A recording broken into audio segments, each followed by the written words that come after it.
Welcome everybody to LEEDS Theosophical Society and our latest Zoom event. We've been on the go with these now for almost 5 years. We began in the summer of 2020, and in the meantime we've done probably about 100 talks and interviews and conversations of one sort or another. So thank you all very much for your ongoing support.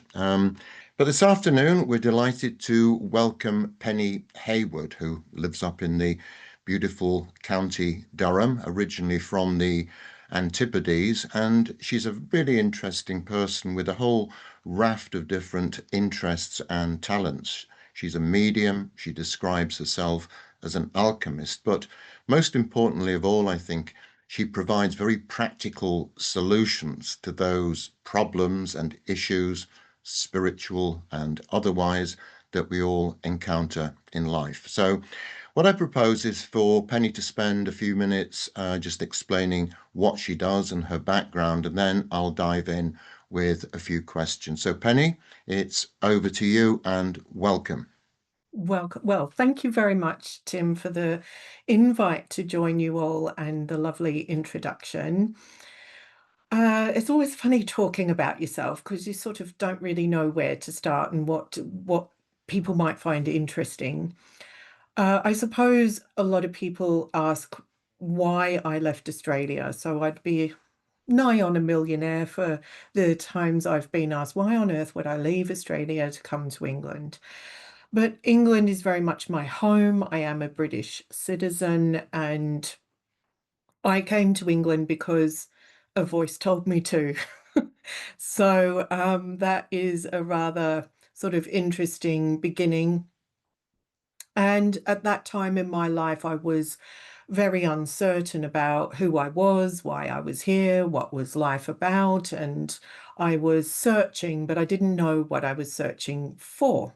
And I think most people at some point in their life have those thoughts and feelings. Mine came from a very young age. I think in a 4 or 5 year old's mind, I would gaze out at the stars at night, wondering what was all this about. So it's sort of been ingrained in me for a very long time. Along the way, I did listen to that voice. I did leave Australia, reduce my life to a suitcase of clothing, and then thought, well, I'm here in England, now what? So the whole goal was to get here. After some pains of settling down and getting a job, I made some friends, and a friend went to see a medium. And then her mother was going to go, and last minute I stepped in. When I went to that reading, I was given evidential information from my grandparents and the answer to something I desperately wanted to know at that time. And there is no way this lady could have guessed it or worked it out by, I suppose, what people would call cold reading. And afterwards, I just was left stunned and amazed. Now, I will say I've had spiritual and or mediumistic experiences all my life. However, I have a very strong logical, practical mind as well. So, long story short, I saw the medium and I went back, and I didn't know why I went back. And it was really, the words came out my mouth, I want to know how it works. So that started that journey, and I really went because I wanted to know who I was, not because I wanted to be a medium. And this will tell you how logical I am. I went for many years going to development groups and circles and all those kinds of things where you go to develop your abilities. And I was giving evidential information from the spirit world several times a week. And I refuse to call myself a medium. So that's how strong, I suppose, my logical mind is. And anyway, I had to finally admit to myself I was a medium. So along the way, I started doing studies into spiritualism. I started to have some answers answered through that personal journey. And through my endeavors, I ended up with lots of certificates and and up to the point at which I'm now a tutor and course organizer at the Arthur Findlay College, which is, if you haven't heard of it, a prestigious estate house in um, near Stansted Airport, originally Stansted Hall, and it offers residential courses to people, and people come from all over the world to unfold those abilities. So I never dreamed at the beginning of my development that I would end up in such a place as a tutor and course organizer. So that's pretty remarkable along the way. Now, I found or discovered that as I reached these certain accolades, I seemed to get a little bit bored or a little bit like, well, what's next? I need another goal. And I never really sort of look for the goals. The goals find me, or they reveal themselves to me. So along the way now, I'm very interested in research into psi phenomena. Consciousness is something that I'm very interested in, and over the last maybe 8 to 10 years, I found myself listening to YouTubes on quantum physics. Now, I'm not a scientist and I don't consider myself all that academic. However, I was fascinated to want to learn more about it, and I listened to a lot of lectures online. And then I put that thought out there to the universe or the spirit world, whichever feels good to you. And I thought, well, I'd like to work with researchers into all of this, and I'm prepared to be tested.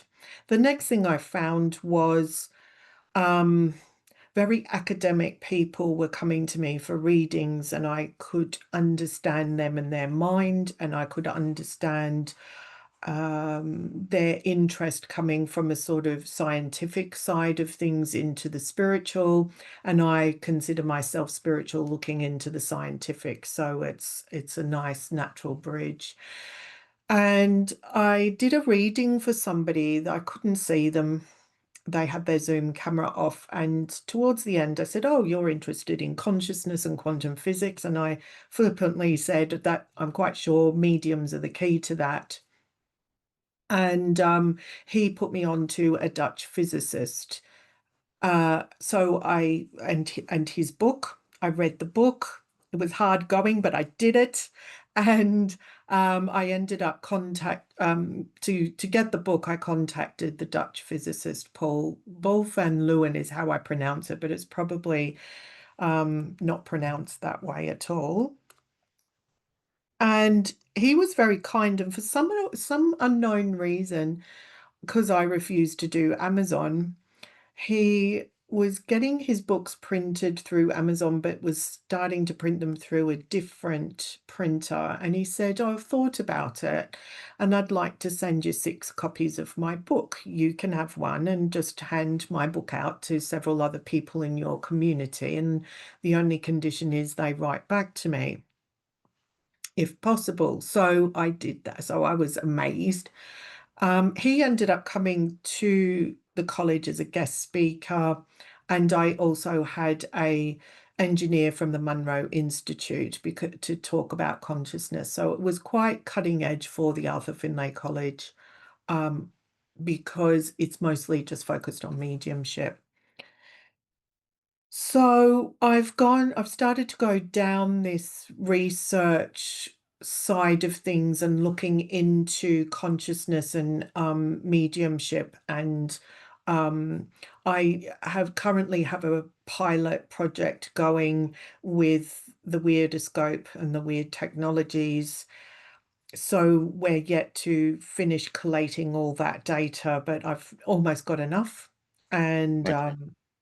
Yeah. so you might want to come in by the looks of it, Tim, but Okay. Okay. Well, this is very interesting. What I'd like to do actually, and I know that many of the people I speak to, many of the participants this afternoon, are very interested in this whole area of noetic sciences, by which, of course, we mean telepathy, Mm, telekinesis, precognition, and various other things. And mm, these things are spoken of a lot in terms of theosophy. Theosophy has its own explanations for this interconnecting field and akasha. Rupert Sheldrake, the biologist, calls it morphogenetic field. So there's all sorts of different names for what probably is an identical phenomena. But what do you see as these noetic sciences? Can they be learnt, or are they innate in people, do you think, or a bit of both? Well, yes. So there is a lot of interest, and in my personal research, I have read a number of theosophical books, and I own a number of Theosophical Society books because I seem to inherit a lot of books from spiritualist churches and other places, and so. Uh, Nevertheless, I'm more and more interested in these discussions, and I joined the Science and Medical Network as a member and other organizations. Now, in terms of psychic ability, so gut feeling um, is intuition. So that's a form of clairsentience that, so I worked in the corporate world and took minutes at board meetings, and, the amount of times I would hear grown men around the table saying, "My gut tells me," and I would quietly smile to myself and think, yes, that's called clairsentience. But so those mother's intuition is another thing. Precognition is an aspect of psychic abilities because it's a form of clairvoyance. And but then it can come in different ways because I personally have precognitive dreams, but then I can have a precognition because someone hands me something and I have a flash to know what an outcome's going to be. Um, or I could be doing a reading for somebody, or I can get it from the spirit world, where the spirit world gives some precog information. So so everybody on the face of this earth has a level of psychic ability, whether it be clairvoyant or clairsentient as the base ones, but there is also clairolfactory. So a lot of people, after a loved one passes, might smell their perfume or smell their cigarette smoke. So that's the non-physical senses smelling that loved one who has passed. So everybody has psychic ability to a degree. People can maybe spend bend spoons or other sorts of things. So everybody has it to a lesser or greater degree, and there will be a certain amount of inherited abilities. So almost genetic, running through genetic lines. So I did discover that my father had abilities that he never spoke about until I told him that I was developing my own abilities in mediumship. When it I, I comes to, think I think a lot of people do have these abilities, but do you think, our culture somehow militates against people believing in them when people do have gut feelings, which is a crude form of intuition? Do you think, Penny, that people just tend to ignore it and put it down to yeah, some kind of random event or yes, something they don't understand?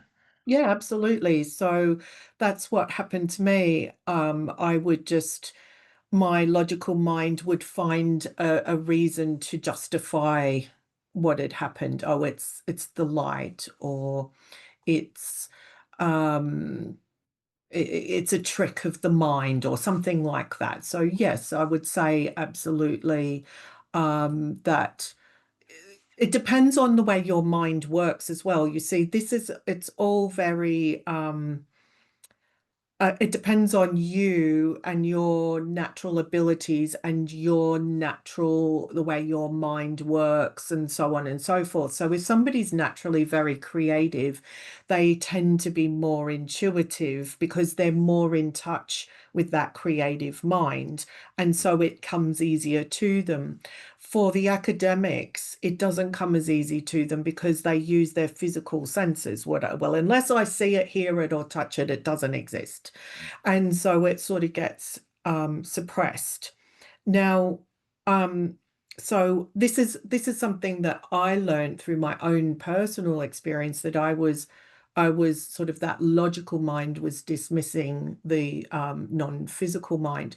So the way I like to explain it to people is that instead of saying we've got the left brain, right brain, what you could say is our brain is divided. Our brain is a computer processor that processes physical and non-physical information. But if you're preconditioned to the physical nature, physical world, if you're a materialist scientist, then you're just going to dismiss all that sort of Yeah, non-physical information. yeah, yeah, yeah. So on a psychic level, we all have it, and people have near-death experiences and other things that might then shock them into looking into these sorts of things. Not everyone's a medium, is what I would say. Yeah, in Theosophy, we actually speak about a principle which we call wisdom intuition, to give it its Sanskrit name, Buddhi, which is beyond both the lower and the higher mind. It somehow transcends the intellectual part of it. And so information in a much purer form comes to you unfiltered by the mind. So can we Mm. move on to how you actually deal in practical terms? Someone comes along to you, Penny, and they want a reading, or they want some insight into something which I imagine usually is problem based, is it? And how do you actually approach that? Is there a common approach to it, or does it very much depend upon the individual as to how you approach their session or whatever? Yeah, so, well, first of all, if somebody wants to know when they're going to meet the love of their life, or when they're going to move house, or when, very practical human life things, then I just say I'm not really the person for you, because you should be making your own decisions. Think when it comes to getting a life, finding a companion, or moving house, then you've got to put that work in. I might be able to get a sense of some things, but I don't like to necessarily give that information on those types of topics, because there you can have people that are more vulnerable than others that will hang on every word you say, and then they're not living their life. And other people will want to blame you because it didn't happen when you said it happened. So you've got personality types that you've got to deal with. When it comes to psychic readings, for people, I will pick up on a thread or theme. I won't let them sort of dictate, I want to know this information. I'll just say, look, all I can do is pick up on a thread or theme that's relevant, that will bring me to the now and a potential, but you have to put that work in, and it's not something that is a marker in time that's absolutely going to happen. So most people are happy with that, and it can give validation and confirmation as to how they're feeling. Yes, there are changes going on in their life. Yes, they've got that strength in them to get where they need to be. But more often than not, the readings that I get are for spiritual assessments, which is different, and for evidential readings, which is at mediumship. So the spiritual assessment is very interesting and exciting to me. And while it starts off psychic and it's psychic based, it's looking at the soul's journey in this life, and lessons, and life lessons, if you like. But it's also looking at where they might be along that journey, and it's looking at empowering them to move forward if they're feeling a little bit stuck along the way. So this is where I somehow have this ability to reach up into their mind as well as their soul, if you like, and shape the information that's most relevant at that time. But there will be people that I can read easier than others. So you've got to remember it's an energy-based thing. And if someone is very skeptical, then their logical mind is interfering with what is happening at the time. And I can't do a lot about that except be true to what I'm perceiving and then leave it to them. There must be people who come along to you, Penny, who don't actually subscribe to the notion of a soul. Yeah? Uh, well, I've only had a couple of people in my life that I know of that have admitted that they were skeptical, and after the reading, they were either less skeptical or not skeptical anymore. But there are a lot of people that I meet and people like me that don't necessarily give that information to you before, during, or after the session. And but I may be aware of it, and sometimes I call it out when the reading. But then it's really up to them. That's not sort of my responsibility, and I don't need to know. I'm not, let's put it this way. I'm not here to prove anything to anyone.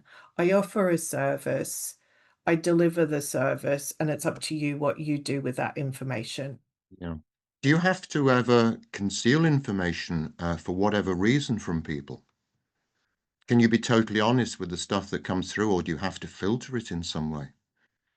Look, I think the main filtering, if you like, is maybe the way you say something. So if you have an evidential reading and the person coming through is a husband or a child that has decided um, that life is too much and they've had a hand in their passing, then I'm not going to go, oh my God, this person hung themselves from the banister and you found them. That is completely insensitive. So you would try to navigate that information in a way that is sensitive to the people that it relates to. So I would say there's a certain amount of filtering that would happen in that regard. Um, I think naturally I might have a filter when it comes to sensitive cases like a murder or a death by misadventure, because I I feel very responsible for what I do, and I don't want to give some information which can then be twisted or misconstrued or upset someone in some way at the time or further down the line. Now, when people have often spontaneous spiritual experiences, I'm sure many people this afternoon participating here will have had them, or sometimes, perhaps more profoundly, when people have a near-death experience.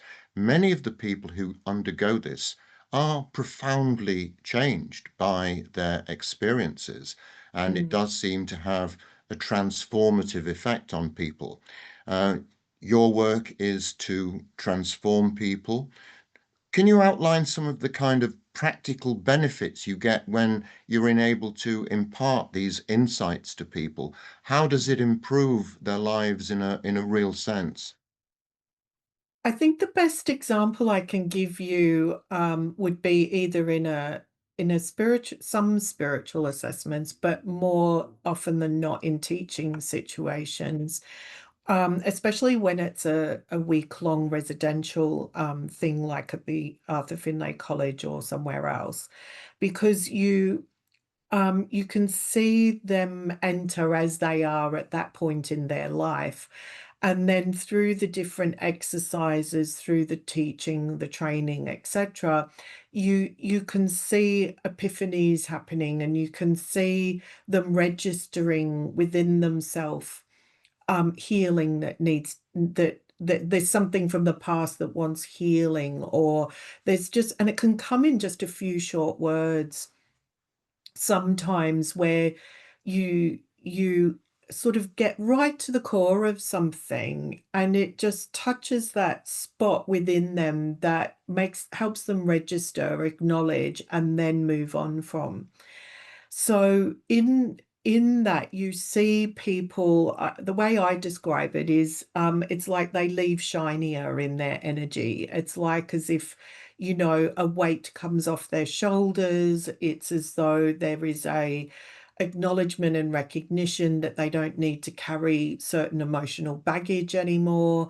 And it's a very healing process, there is a transformation that happens in that person, sometimes right in front of your eyes. And the only thing I get out of that is a sense of joy to witness it. Um, and because it's not about me, it's about them. And I know what it's like for myself to have those epiphanies or moments where there is that, like, oh, ooh, I don't need that anymore. Wow, I didn't realize I was holding on to it. And so there's a definite need for counseling and all those sorts of services, but sometimes people can go to a form of therapy for years, but have a reading or go for a course in understanding their non-physical senses and come out realizing that's all they needed all along. But that doesn't mean to say that that therapy didn't help them too. Um, and so it's a fine line, and I think it's, you have to understand yourself and what your needs are, because there is a place for therapies and medication, as well as having those transformative experiences in the energetic sense. So the people you work with, do they come to you once or twice, or do they become regular attendees at your sessions, or is it both of those things? Yeah, it's a mixture. So sometimes people might have a one-to-one session with me and then go to a course that I teach. Um, but that's not something I force them to do or anything like that. It's all up to them. So if they feel drawn to me, they might come along. One lady last week said, "Oh, I had a one-to-one session with you 2 years ago, and I've really enjoyed this past week, and I'm so grateful I got this opportunity to do it because it wasn't otherwise going to happen."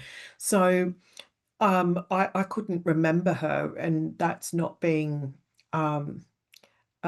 negative in any way. It's just when you see a lot of people, you don't tend to always remember everybody.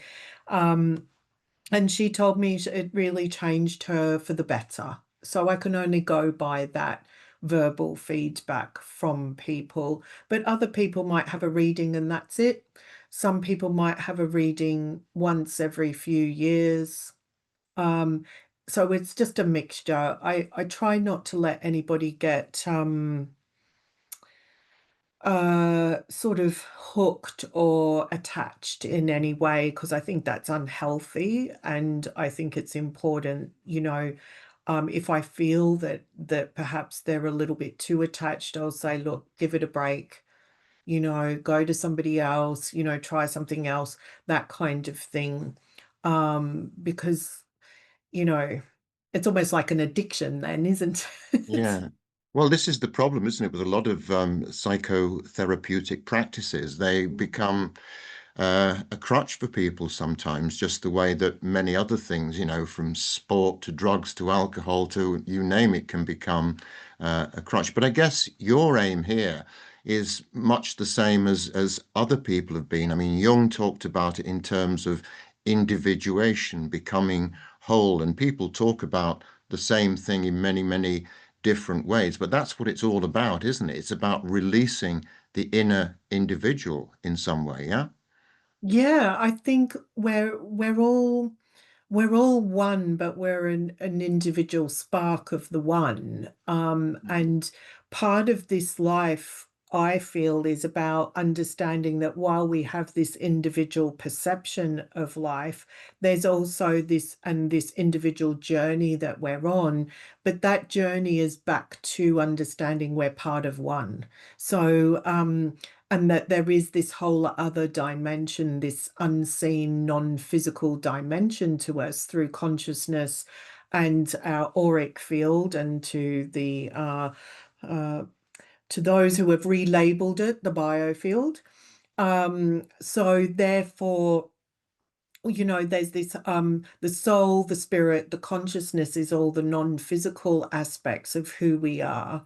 And that's the truth of who we are, because the physical body and the brain is only temporary, which is why consciousness is not local, because it exists beyond the physical reality. And but consciousness is not as simple as one dimensional, because it's multi-dimensional. And there's a very interesting paper that was the winner of last year's ions or neotech uh, award, if you like, which was written by Michael Dorr and Chris Rowe. And they've looked at they've basically said, right, well, we could look at consciousness in all these different categories. And as you mentioned, Tim, there's that sort of telekinesis, there's all the psi stuff, precognition, clairvoyance, etc., etc. And you can link consciousness to all of those things, but they're not the same things. And what worries me is I listen to a lot of people talking, academics talking about consciousness, but they're forgetting that there are mediums, there are people out there that access that stream of consciousness on varying levels, that can give information from different dimensions. And when I say dimensions, I'm not necessarily talking about aliens. I'm just talking about different levels of consciousness, different frequencies, if you like. And there needs to be more research done in the area of I forget what they called it. I was most offended by the title, but it was sort of like spooky but worse. Um, and uh, and there's very little research in that area in modern times. Of course, you would know that there's a lot of research historically, but without modern technology, or today's modern technology. So that's where the weird comes in, weird technologies and things like that with random event generators. And I'd really like to see and be a part of more of this research into consciousness and the sort of spooky phenomena, because it will link quantum physics with it. Um, Yes. Yeah. I mean, I think we're seeing the start of a scientific revolution now, where for mm, so long science has been dominated by materialism, and it's turned into this hard religion of scientism. But yeah. this is being questioned now, and people are now starting to say, well, maybe the brain is not the receptacle and the generator of consciousness. Maybe it comes from something beyond that. And the historical evidence shows this, how philosophers and writers and artists and creative people have described frequently how they don't create these ideas. They're simply the receiver of them. They are the conduit from some realm beyond themselves, and they simply, And scientists too. and scientists too. There's the famous story of Kekule, who discovered the structure of the benzene molecule. He worked Mm. on this for a long time. He lies down on his couch for a bit of a snooze and dreams of things dancing around each other, and realizes that it's a hexagonal structure. So yeah, this happens all the time, doesn't it? Yeah, absolutely. And And I think that, this is where I think that, everybody has access to the non-physical mind, as I call it. And when I say mind, I'm talking about consciousness, and I'm not talking about the brain. The brain is just the computer processor of physical and non-physical information, and it just depends on how in tune you are, because you actually need to move your focus from one to the other. So if your focus is mostly on the physical, logical side, you're just automatically dismissing a whole bunch of information. And if you're somewhere in between, like me, I'm flipping between the two. Um, so I would listen to the two, but now I purposely listen to the non-physical, so that, and I can flip between the different aspects. I can almost turn off my logical mind to be aware of the spirit world and inspirations and insights beyond my um, normal kind of awareness. So I think that there is a certain amount of that can be taught. And with the way I teach, I think it could help a lot of academics. And it can, even if it's to just be able to get that inspiration, so that they can get the inspiration in their field of expertise, as opposed to being a psychic or being a medium or something along those lines. And of course, I find it thoroughly amusing that sort of psychologists and psychiatrists of the past have had patients that recount other people's lives. And they dismiss mediumship wholly and completely, but yet they'll say, "Oh well, past lives exist because this person is recounting somebody else's life." But I propose that it's a spirit that has unresolved issues, and they're wanting to come through and get it off their chest so they can move on. And so then or on the intellectual side of things, it's a way to get those materialist scientists to think a bit more out the box and open up their minds a little bit more, because they've got the hard evidence that this was a person that existed before. Unfortunately, I think they roadblock themselves when it comes to mediums and mediumship, um, because it's plausible that it would be a spirit who is wanting to get this information across. So I'm not saying past lives don't exist, so don't send me hate mail, but I'm just saying it's plausible that it's a spirit that's giving that information. Prove to me it isn't. I think one interesting thing, Penny, is they've been doing research into into the noetic sciences for the best part of 100 years. I think it was J.B. Rhine who probably started it back in the 30s. And whatever evidence they come up with, and often it's completely overwhelming, it's never, ever enough to Mm. silence the scientific skeptics who simply, despite all the statistical evidence, and people like Dean Radin at the Institute of Noetic Sciences have done meta-analyses of all these things, taking every study into account. And the evidence overwhelmingly is that these phenomena do exist. But science is so locked in its own box and so wrapped up by its own materialistic prejudices that it can't actually see that. But I do think something's changing. I do detect Oh, that there yes. are the slow stirrings of some kind. I mentioned before a scientific revolution. And I think also accompanying that, I don't think that's happening in isolation. I do suspect that humanity, despite all the outward appearances and all the horrors we see, is undergoing some sort of spiritual uplift. It might be quite crude, but I think this is happening. Do you see it that way, or am I completely wrong about that? Absolutely. Yeah, absolutely. I think that if you look at children today, they're more aware than maybe when I was a child, or you was a child, or our parents when they were children. They're sort of naturally in tune, and they learn and adapt much more quickly, especially in the spiritual side of things and the non-physical sensitivities. they're more sensitive in a lot of respects. The thing that dumbs them down is spending too much time on technology, and Mm. that dumbs down most of humanity because we've gone from having an attention span of 40 minutes in my lifetime, an attention span of 40 minutes to three. So, and if you look at social media and, or the media and then social media, you can see, TV commercials cut 40-minute attention spans down to 20. And then as we get into internet and social media, it's like, I want the information now.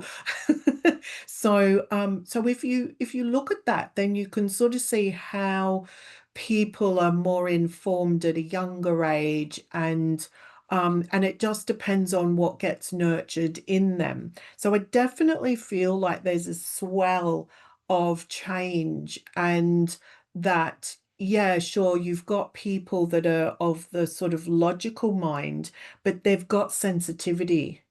And so they've got this battle inside them of that sort of, when I teach people, I say the logical mind's always beating up the spiritual mind because it likes to be in charge. But when you give the logical mind the job of observing, like to stop interfering and just observe both physical and non-physical, then it goes, okay, I've got a job to do and I'm in charge of that. So then it starts to observe the non-physical experiences and insights during meditation and things like that. So where logical people, they've got a problem to not focus, and they've got a problem to step back. But once they do, then they start to sort of get these inspirations and insights, which actually increases their productivity and increases their theorizing and sends them down the right road instead of the wrong road. So I think because people are perhaps not consciously recognizing, but they're recognizing that there are these physical and non-physical aspects to them. And you've got all this research in psychedelics and things, but actually you can do away with psychedelics. You just pay attention to the non-physical soul, spirit, consciousness that you are, and you get those downloads and insights to whatever natural aptitude you have. I think one of the most important things is that we should allow children to dream, allow them to daydream. When Yeah. I was at school back in the 1950s and 60s, if they saw you staring up at a cloud out through the school window, the teacher would come along and rap you over the knuckles with a ruler. Mm, Obviously, that sort of treatment doesn't exist anymore. But we seem to do everything to discourage children from reaching or connecting with those what we might call numinous realms. We mm, ignore the fact that they have these invisible friends, that they yeah. can see things that we can't see, because it's often said that the soul doesn't fully enter into the body until the child is 6, maybe 7 years old, approximately. So they are still straddling two realms, the Mm, the hard reality and the numinous that they knew in between lives. So, yeah.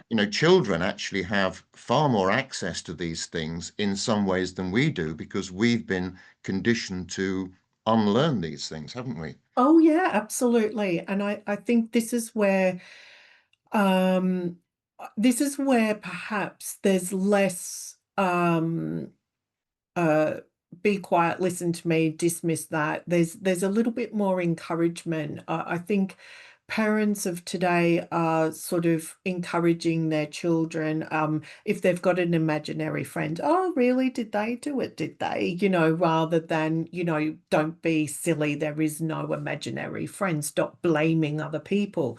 But there's a lot of evidence to say that children that have imaginary friends, they've got a spirit friend. There's a child in the spirit world hanging out and playing with them.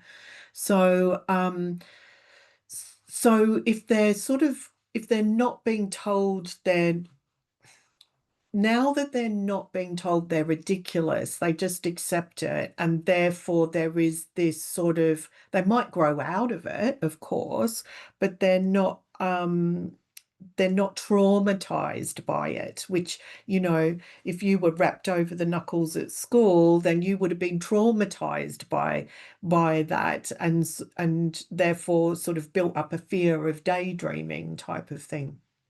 So that's part of that swell of change. And I think that the materialist scientists are getting smaller. They're the dinosaurs. They're entering an era of of perhaps, hopefully, becoming extinct, because there are so many academics that are starting to experience things, whether it be through out of body or near death, and other situations like that.